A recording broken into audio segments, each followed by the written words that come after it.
What's up, YouTube? This is your girl Shanita coming at you with another YouTube video. So in this particular video, I wanted to go ahead and freestyle.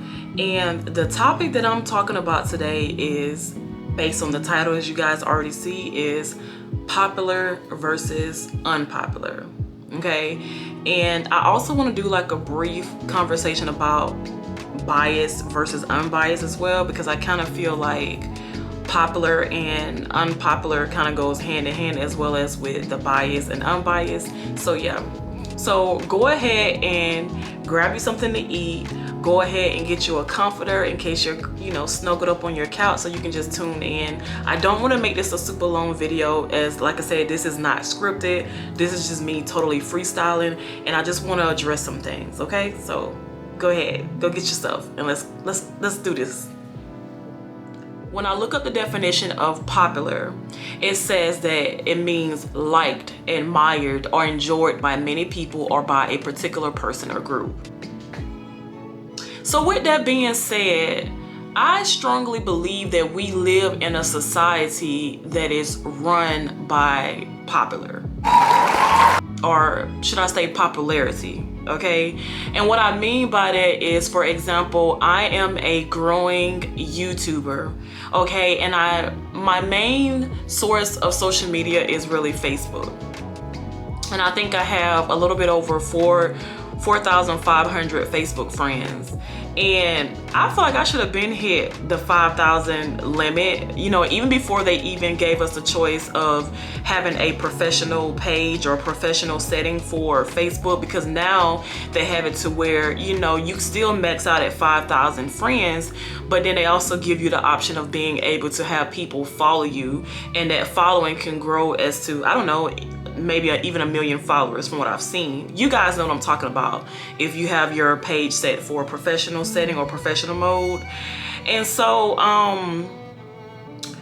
one of my main sources for advertisement, whether it's for my growing YouTube channel or even for my hair business, where I advertise me doing blowouts, is Facebook. And that's pretty much the sole reason of why I even use Facebook, because I feel like, that's where I have the majority of my clients from. That's where I get my new clients from, things of that nature.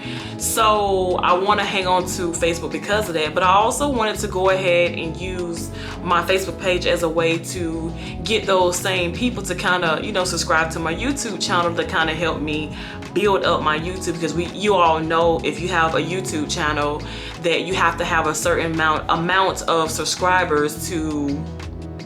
You guys have to have a certain amount of subscribers to even become monetized. And if I'm not mistaken, they've changed it around a little bit, but for the most part, you pretty much have to have at least 1,000 subscribers and then a certain amount of watch hours. And I feel like in order for you to even achieve that threshold of 1,000 subscribers, well, should I say, in order to achieve the 4,000 watch hours, I feel like it's more obtainable if you have, your subscribers up. And I know they have it now to where you also can, I think you have to have like 500 subscribers, and you have to meet like another requirement. But either way it goes, I want to focus on at least getting 1,000 subscribers, and I'm trying to. I've already wrote that goal down, because it's one that I want to achieve in a certain time frame.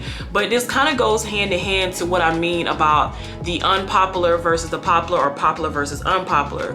So on my Facebook page, like I said, I have a little bit over 4,500 friends, and mind you, of course, I don't know all of those people. Some people I know, some people I don't know. Some people I've grown to know, internet friends, that is a thing that does exist. But what I'm saying is, I can see, okay, so for instance, okay, just give you guys a backstory of me. I don't consider myself to be a popular person, okay? I consider myself to be just a normal person. And I've always felt that way, even when I was in high school, or even middle school for that matter, or even I can go as far as back to, grade school, elementary school.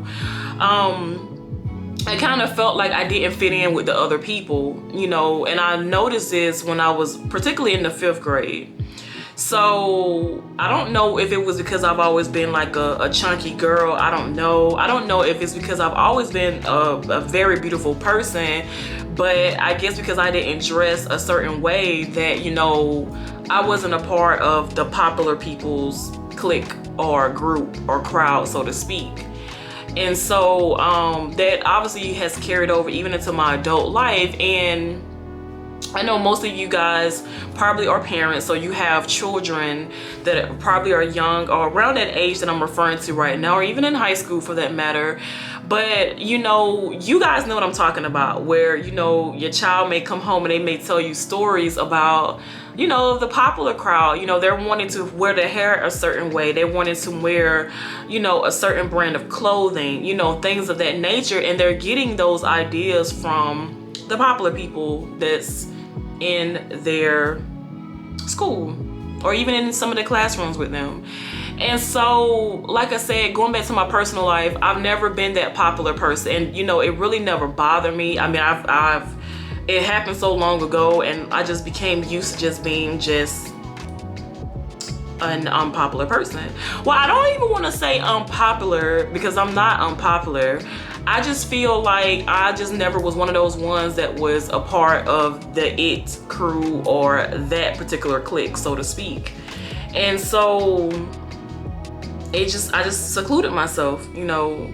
It really didn't bother me, because I look at when I was in high school, I mostly spent my time hanging around guys. Like when it came down to eating lunch, I hung out with the guys, and these guys that I'm referring to, it wasn't like they was a part of the popular clique. It was just like a normal group. Y'all know what I'm referring to, okay? When you're in high school, you have what they refer to, and I'm not saying this to be mean, but this is true. Like, they have those people that they consider to be the lame people, aka the geek squad, you know. Then they have, you know, people, the category that I feel as though I fit in, which is the, you know, not unpopular but not popular. And then you have the popular people, you know, people that everybody know, people that everybody want to be around, you know what I mean, that type of thing. So I was like in the middle. So you got the top level, then you have the medium, which is where I fit in it, then you have the lower level. I know. And so, needless to say, I feel like I've carried on this medium level role up into my adult life, because I mean, I'm now 33 years old, soon to be 34. And so, yeah, all right. And so the people that's on my Facebook page, when I first started sharing or even advertising me having a YouTube channel, which was really earlier this year, I feel like I should have been monetized by now. You know, I should have been reached at least 1,000 subscribers, but because I'm not a part of the popular group, you know, people are not gonna show their support. This is just what I feel, and this is just what I see on my personal Facebook page. So I know some people may not agree with what I'm saying, but I know for a fact, if you are my friend on Facebook, and if we share a large number of, you know, mutual friends, then you probably know what I'm talking about. And so with that being said, so for instance, let me give you an example of what I'm referring to. So I'm gonna use his name, Sally Sue. Sally Sue is a popular person, okay? And she has, you know, she's been exhausted her 5,000 Facebook friends. So now she's on professional mode. So she has, let's just say, about, I don't know, 6,000 followers, okay? Now I'm still at my little 4,500, you know. And so Sally Sue was also considered a popular person back in the day, and even now, obviously. So let's just say Sally Sue, me and her, you know, we're Facebook friends, and we have a lot of the same mutual friends, you know. And so she decides to start a YouTube channel, and let's say we both started around the same time. I share my post first of, hey, you know, you guys, don't forget to go check out my video on YouTube, you know, blah blah this, blah blah that. I may not even get a like, okay? And you know, if you're on professional mode, you can see how many people look at your particular post, okay? So if you guys are on professional mode on Facebook, you know what I'm referring to. All right, so I may get over 300 views on that particular post of me sharing or advertising my YouTube channel All right, and I may get one like, okay. Sally Sue, on the other hand, she posts that she's doing YouTube and hey, you know, go like, comment, and subscribe. I mean, just like it ain't nothing, Sally Sue done set up there and got, you know, let's just say over 500 views and 499 likes of people, you know, sharing or liking the fact that she has a YouTube channel, which in turn, you know, makes them go and subscribe to her YouTube channel, and boom, me and her start off at the same time. But because Sally Sue is a popular person, Sally Sue has, you know, accomplished her goal, so to speak, way before me. And I feel like it just boils down to her being popular, you know, and that is the world that we live in. That is the reality of it. And so I know some people may get discouraged because I do have, you know, close friends and associates that I, you know, hang around and converse with on the regular. And it's like we're all kind of going through the same things where we're, you know, in the process of growing our babies, so to speak. And what I mean by our babies is, you know, our brand. Okay, so I'm doing the YouTube. Another person may be doing, you know, another business, so to speak. And so I hear the I guess you can say, I hear the frustrations when they're wondering why their particular brand or their business is not growing to the level where it should be. And so my words to them, or my advice to them, would be, do not get discouraged. This is the world that we live in. We live in a world where, you know, pretty much almost like the have and the have not, but it's the unpopular, well, it's the popular versus the unpopular, or even the biased and the unbiased. And I've witnessed that firsthand, not just with myself, but even just, it's another story that I'm gonna tell you later on, well, actually soon. But yeah, so rather than getting discouraged, I just try to, you know that, okay, I have to work twice as hard as Sally Sue to, you know, accomplish my goal. You know, and I know it shouldn't be like that, but unfortunately it is like that. And so for me, like I said, initially I set out to do YouTube over 10 years ago, around the age of 22 when I tried to do it at first. And you know, I don't know why I really stopped, but I just stopped. I didn't have a lot of subscribers. As a matter of fact, I'm actually doing better now than what I did 10 years ago. So when I think about that, that is kind of what motivates me to keep going and not get discouraged, because I'm looking at when I did start out at the age of 22 versus me being, you know, the age of 33 now, and actually tackling on more stuff now, because not only am I doing YouTube, but I still have my regular 9-to-5 that I do, and then I'm also a full-time psychology student, and I actually graduate in a couple of months. So I have a little bit more time on my hands to focus, you know, solely on YouTube.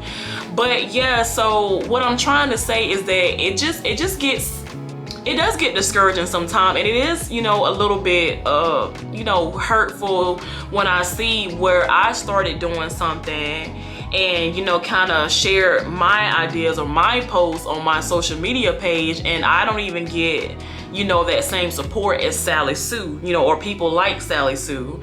But it's okay, but just understand that, you know, instead of you comparing yourself to this person, understand and know that, okay, it's other ways that you can achieve your goals. Now, you may have to go up a lot of slopes and, you know, a lot of curves and stuff, but understand that you will get there if you believe in yourself. And so the key is just to not give up, and that is my advice, you know.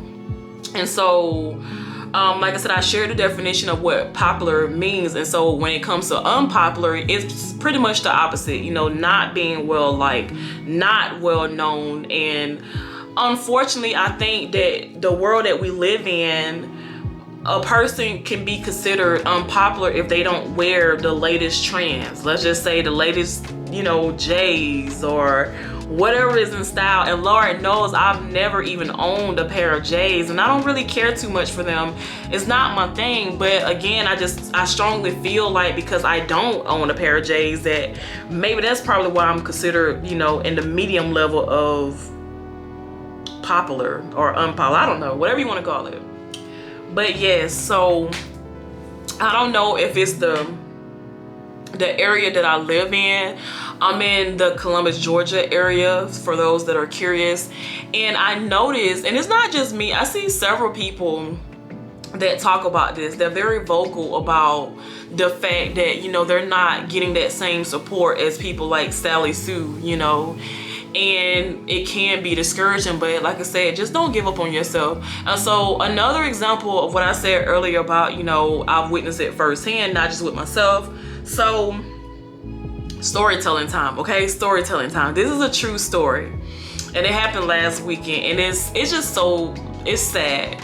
And okay, so this is a good example of what I mean by the bias versus the unbiased. And for those of you that may not know, let me tell you guys the definition of bias, okay? In case you need to know. So the definition of bias is unfairly or unprejudiced for or against someone or something. That's what that means. And obviously unbiased would mean the opposite of that, okay? So, all right, so last weekend, me and my friend, we decided to go and grab a quick, you know, lunch, you know, at this popular hot wing place that's here in my area. And so, you know, we got up and we ordered our food. It was a nice little crowd. It was on a Saturday. Yeah, it was Saturday. And so it was a nice little crowd and very small, intimate setting. But like I said, it was pretty packed for it to be a small restaurant, and a lot of people was eating inside. So we decided to go ahead and eat inside as well. And so we ordered our food, and then we went ahead and picked our table. And so as we were sitting down waiting for our food, you know, my friend, you know, she was on her phone doing a little thing, you know, scrolling through social media or whatever. And then, you know, me, I was kind of doing the same thing too, but I was also scoping out the environment, because even though I live on the side of town where we were, I've never really sat inside their restaurant. You know, I think I've gotten some food to go there before, but never sat inside of it, so whatever. So as we was waiting for our food, it was a young lady that walked in. She looked like she may have been around my age, or maybe even a couple of years younger. She was a Caucasian girl, and so heavyset girl too. And she came in and she ordered her food. Now, the reason I'm being descriptive of how she looked, because this plays a part in what I mean, okay? So she comes in, she's a heavyset girl, or plus size, whatever you want to call it, and she has on like lounge around clothes. Like she had on like a tie-dye, you know, oversized shirt and like some black oversized pants, and it just looked like, you know, she just was like lounging around, like she was just, you know, stopping to go grab something to eat real quick, you know, so she can get back home, whatever. It really doesn't matter what a person wears at the end of the day, but hey, I get it. Some people feel like, you know, when you're going out in public that you should look a certain way. Some people like her may feel like, okay, I'm just, you know, going out to grab something to eat. I'm just, you know what I mean? Like I'm looking, that may be her definition of being presentable. And like I said, you never know what this person's situation is. So that's first and foremost. But anyway, long story short, she, you know, orders her food. She gets her food and she walks out the door. And mind you, me and my friend were still waiting on our food, you know. And so finally my friend, her food comes up, so she go gets her food, you know, we sit down, you know, whatever. I'm still waiting on mine. And old girl has just walked out the door with her food, only to return moments later. And you know, she was like, you know, I'm facing the door. No, I'm facing the opposite of the door. So I got my back towards the door, and there's only one way in and one way out. So the direction that I'm facing is like, you know, where the counter where you order your food at. And then, like I said, behind me, it was a trash can. And then of course the door to leave out of, or the door to come in, you know, whatever. And so she comes back, you know, after she grabbed her food and went out to her car, she comes back and she was like, you know, she said it just, you could tell she was a little bit embarrassed, but you know, she was like, can somebody just, I'm having car troubles, can somebody just, you know, jump me off or whatever. And so I didn't really hear her at first, you know, and so I didn't, mind you, it was noisy in there. You know, people was just, you know, regular chit chatter, you know, people, they're laughing, they're eating, you know, whatever. Then, you know, not to mention the restaurant had like their TV on with, you know, rap music and stuff playing. And so I didn't really start paying attention to her till when she said it again. Like I know for a fact this girl, she had asked maybe about 4 or 5 times, almost pleading like, can somebody please, you know, jump her car off or whatever. Like she just really needed to use the juice of someone else's battery in their car to jump her off, type of thing. And so at that point when I heard, I think, like I said, it took me a while, but I started listening to her, and I actually turned around, because it's like I'm looking at everybody in the restaurant, no one is saying anything. It's like everybody was just looking at her like she didn't even exist, like she didn't matter, like she was invisible. And I'm like, nah, I know I'm not the only person in this restaurant that hear this girl asking for help. I'm talking about almost pleading, almost. And so I turned around, you know, like that, you know, like, oh my God, you know, I was like, because I felt embarrassed first. I'm like, you know, I would if I, you know, had jumper cables, but I don't have jumper cables.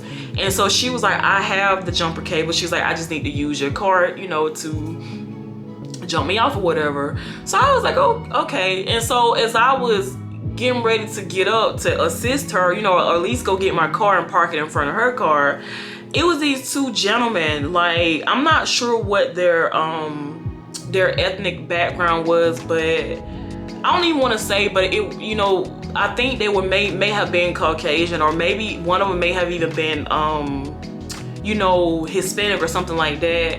I'm saying this even though you guys may not feel like it's relevant, but what I'm trying to say is it was a very diverse, you know, population inside of the restaurant. So it wasn't just black people.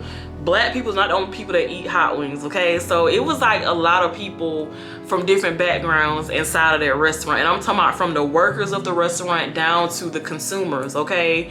And so it was these two guys that was like sitting diagonal from me, you know, like on the right hand side but diagonal of me, and they were like sitting down eating and stuff. And I don't know how long they had been there, but it's like the minute that that girl had asked for somebody to help her with her car, all of a sudden they was just like acting like they was about to leave, you know what I mean? And I just couldn't believe, and they weren't the only men in there, so I'm not really just bashing them. It's, you know, it was a lot of men in there, you know. And I guess my whole thing was, why is it that this woman is having to beg for help? You know, that's first and foremost. And why did it take another woman, you know, me, to offer to help this lady when you got a lot of men in there? And so the only thing that I can really think about is the fact that because this girl doesn't fit society's definition of beauty, or it could have even been because of her weight, you know, because she is a plus size girl.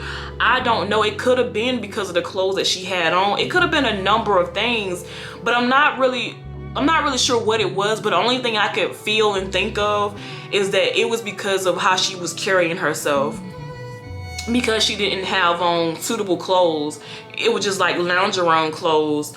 You know, people, they didn't want to help her, you know. And so I really didn't understand that. And I do believe that if she would have had on, you know, booty shorts, had all her assets out, you know, her chest and butt showing and all that, I do feel like, you know, she would only had to ask once. And someone, I believe all the men in the restaurant would have, you know, been running out the door to help her. But again, because she's a heavy set girl, and because she was, you know, looking the way she was looking, no one wanted to help her. And it took me, another woman, to help her. And so what ended up happening is, you know, as I was getting up to go get my car, those men that I told you about, the two men that were sitting down eating, all of a sudden they get up and they dump their tray and they just walk out like it wasn't nothing. You know, almost like as if they was expecting, like we was like it was like they thought that maybe the women was gonna be like, oh, y'all not gonna help her. Again, they were not the only men in that restaurant. It was several other men. But it took me to go out there and help this lady. So anyway, I went to go get my car.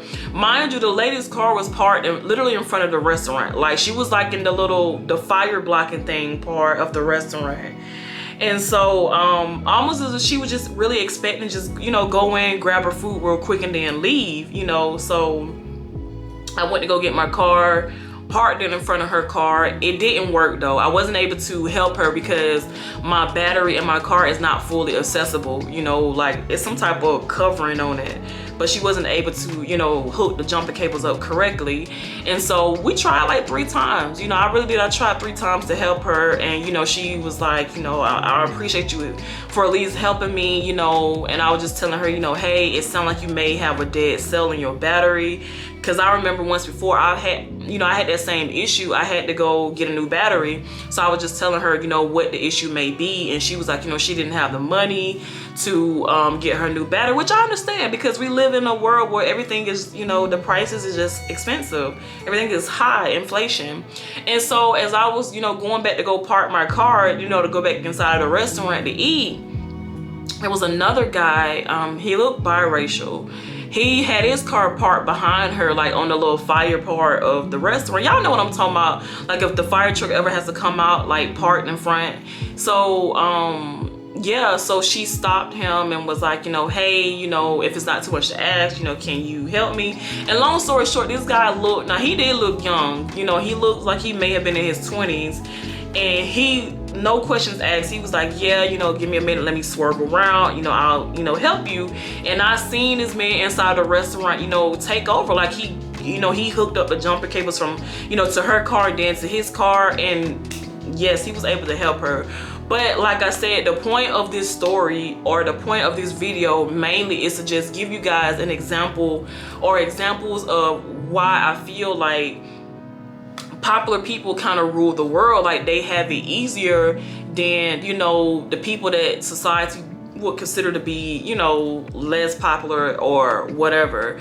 And so again, I do feel like with this girl that came in the restaurant, I do feel like if she would have looked a certain type of way or dressed a certain way, you know, promiscuous almost, that she would not have had the issues that she had, or she wouldn't have to wait as long as she did to get assistance from this gentleman that was nice enough to help her. And I wish I knew who this guy was. I do want to shout him out, you know, like big shout out and big kudos to you, because like I said, he looked like he was in his 20s, younger guy, and it made him look even more attractive than what he already looked. Like honestly, when you see a man like that that's, you know, doing his thing and so quick to help a woman, it's not really seen out here. So when I see that, I just think it's super attractive. I really do.